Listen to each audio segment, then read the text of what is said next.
जय हो इष्ट देवता की, जय हो गुलजू महाराज की। और गाइस, सबसे पहले आप सभी लोगों को मेरा प्यार भरा नमस्कार।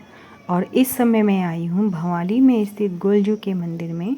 हाँ जी दोस्तों, गोलजू जो हमारे इष्ट देव भी हैं और आप लोग भी इस मंदिर में आए हुए होंगे। तो मैं भी आज अपनी पतिदेव के साथ इस मंदिर में गोलजू के दर्शन करने के लिए गोलजू के दरबार में आई हूँ। तो आप लोग भी मेरे साथ गोलजू के दरबार में, अगर आप लोग दूर हैं तो मेरे साथ गोलजू के दर्शन आप लोग भी कीजिएगा।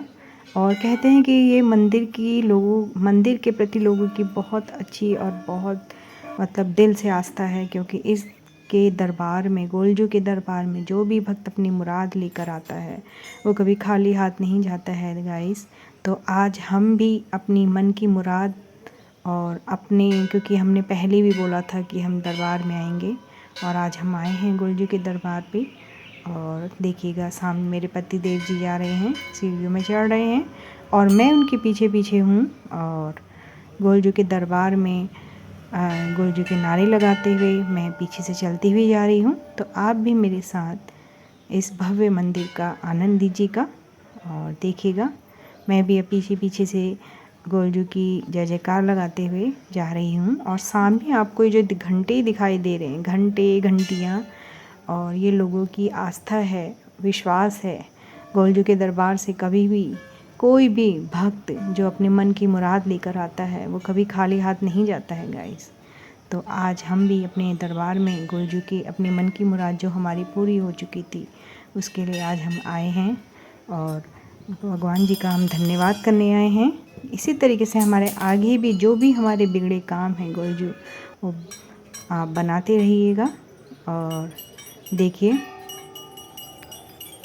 काफ़ी आस्था के साथ लोगों ने अपने दृढ़ विश्वास के साथ लाइन में खड़े होकर गोलजू को मनाने के लिए वो इस मंदिर में आए हैं। और ये सामने आपको जो घंटियाँ टंगी हुई दिखाई दे रही हैं, और इसमें लोगों ने अपना न्याय पाने के लिए कुछ अर्जियाँ भी लगा रखी हैं। हाँ जी दोस्तों, अर्जियाँ का मतलब जो भी किसी भी भक्त को किसी भी प्रकार की अगर कोई परेशानी होती है, उनको कहीं अगर न्याय नहीं मिलता है, तो कहा जाता है इन देवता को, इष्ट देव स्वामी को, गोलजू महाराज को न्याय का देवता भी कहा जाता है। अगर कोई कहीं पर भी भटक जाए और उसका कोई भी बिगड़ा काम ना बनाए, तो ये न्याय के देवता उनकी मन की मुराद को पूरी करते हैं। और लोग जो भी दुखी होकर यहाँ पर आते हैं या अपना जो उनका इच्छा जो उनकी पूरी हो जाती है, तो उसके बाद वे धन्यवाद करने भी यहाँ पर आते हैं। और जिस तरीके की भी दिक्कत, परेशानी, खुशियाँ और बधाई देने भी यहाँ पर लोग आते हैं। और यहाँ इसी मंदिर में लोगों की अपने अपने लोग जो चाहें तो यहाँ मंदिर में शादियाँ भी होती हैं। तो इस अर्जी के द्वारा लोग अपनी अपनी जो इच्छा शक्ति है, जो उनको चाहिए होता है, जिनसे उनको परेशानी हुई होती है, जो उनके मन की मुराद पूरी नहीं होती है और जो उनके हृदय का दुख होता है, वो इस अर्जी में और एक चुनरी के द्वारा गांठ बांध कर जाते हैं। और न्याय के देवता उनको न्याय दिलाकर उनकी अर्जी को स्वीकार करते हैं गाइस। देखिएगा, जगह जगह यहाँ पर लोगों ने चुनरियाँ बांध रखी हैं और अपनी अर्जी लगा रखी है। तो गोलजू के दरबार में कभी भी कोई भक्त खाली हाथ नहीं गया है। भले ही भगवान ने, गोलजू महाराज ने उनकी पुकार देर से सुनी हो, लेकिन सुनते ज़रूर हैं।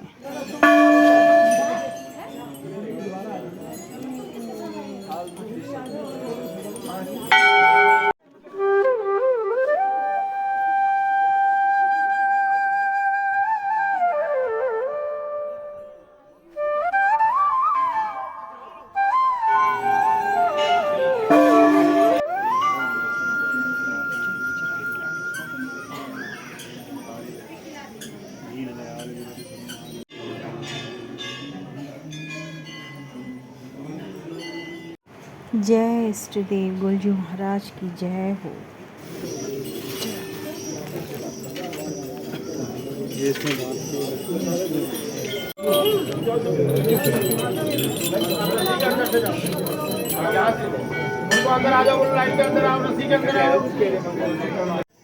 गोलजू महाराज के दर्शन पाने के लिए सभी लोगों को यहाँ पर लाइन लगानी पड़ती है, और हम लोग भी लाइन में खड़े थे और हमने गोलजू के दर्शन कर लिए। सुन लो तुम मेरी पुकार गोलजू हे इष्ट देवा सुन लो तुम मेरी पुकारा गोलजू।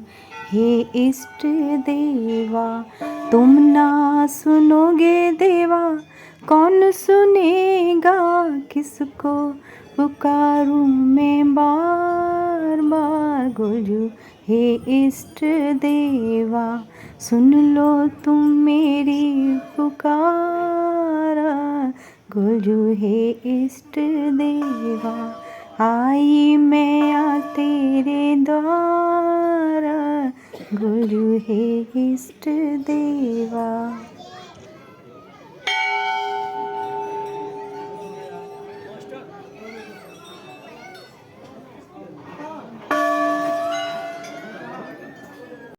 तो दोस्तों गोलजू के दर्शन करने के बाद और गोलजू के दरबार में माथा टेकने के बाद अब हम लोग दोनों जने अपने घर को वापस जा रहे हैं। तो उम्मीद करती हूँ कि गोलजू आपकी भी मन की मुराद को दूर बैठे ही स्वीकार करेंगे। आपकी जो भी इच्छा होगी वो गोलजू महाराज और गोल देवता के आशीर्वाद से पूरी हो जाएगी। और अब हम लोग बाहर आ चुके हैं और जब हम लोग बाहर आए तो हमने देखा बाहर का मौसम और काफ़ी मतलब बादलों वाला तो हो ही रहा था, लेकिन उसके बाद जैसे ही हम लोग बाहर अपने घर जाने के लिए रेडी हुए तो देखा कि बारिश हो चुकी थी। और इस समय हम लोग चाय पीने के लिए एक रेस्टोरेंट में बैठे हैं। तो मैं इस समय बाहर बालकनी में हूँ और मैंने ये जो बारिश हो रही है उसको अपने कैमरे में कैद किया। तो आप लोग भी मेरे साथ रिमझिम बारिश का आनंद लीजिएगा। ये देखिएगा कितना सुंदर व्यू है। वहाँ पर नगुजा ताल है। अच्छा। और ये इधर साताल है। ये गोल पत्थर ये दिख रहा है। हाँ जी। ये हिडम्बा पर्वत हाँ, है। हाँ, हाँ। इसके नीचे साताल। अच्छा, लोकेशन बढ़िया है, तभी तो मैंने कहा मैं प्लीज इधर जाती हूँ, देख के आती हूँ कैसा है। हाँ, तो धान हान जो पसीने है और ज्यादा गर्म होता है। हल्द्वानी आ गया ना।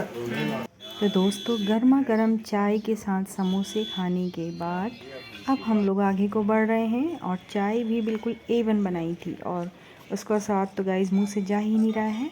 अब हम लोग रोड पर आ चुके हैं क्योंकि बारिश रुक गई है और अगर हम ज़्यादा देर करेंगे तो फिर गाइस हम लोगों को देर हो जाएगी। और अब हम लोग धीरे धीरे आगे को बढ़ रहे हैं और सामने इधर से हम ऊपर चढ़े थे गोलजू के दरबार के लिए और अब हम लोग इस समय रोड पर हैं। और गाइस मन में आस्था विश्वास और उम्मीद लेकर हम लोग वापस अपने घर को जा रहे हैं गोलजू के दरबार से।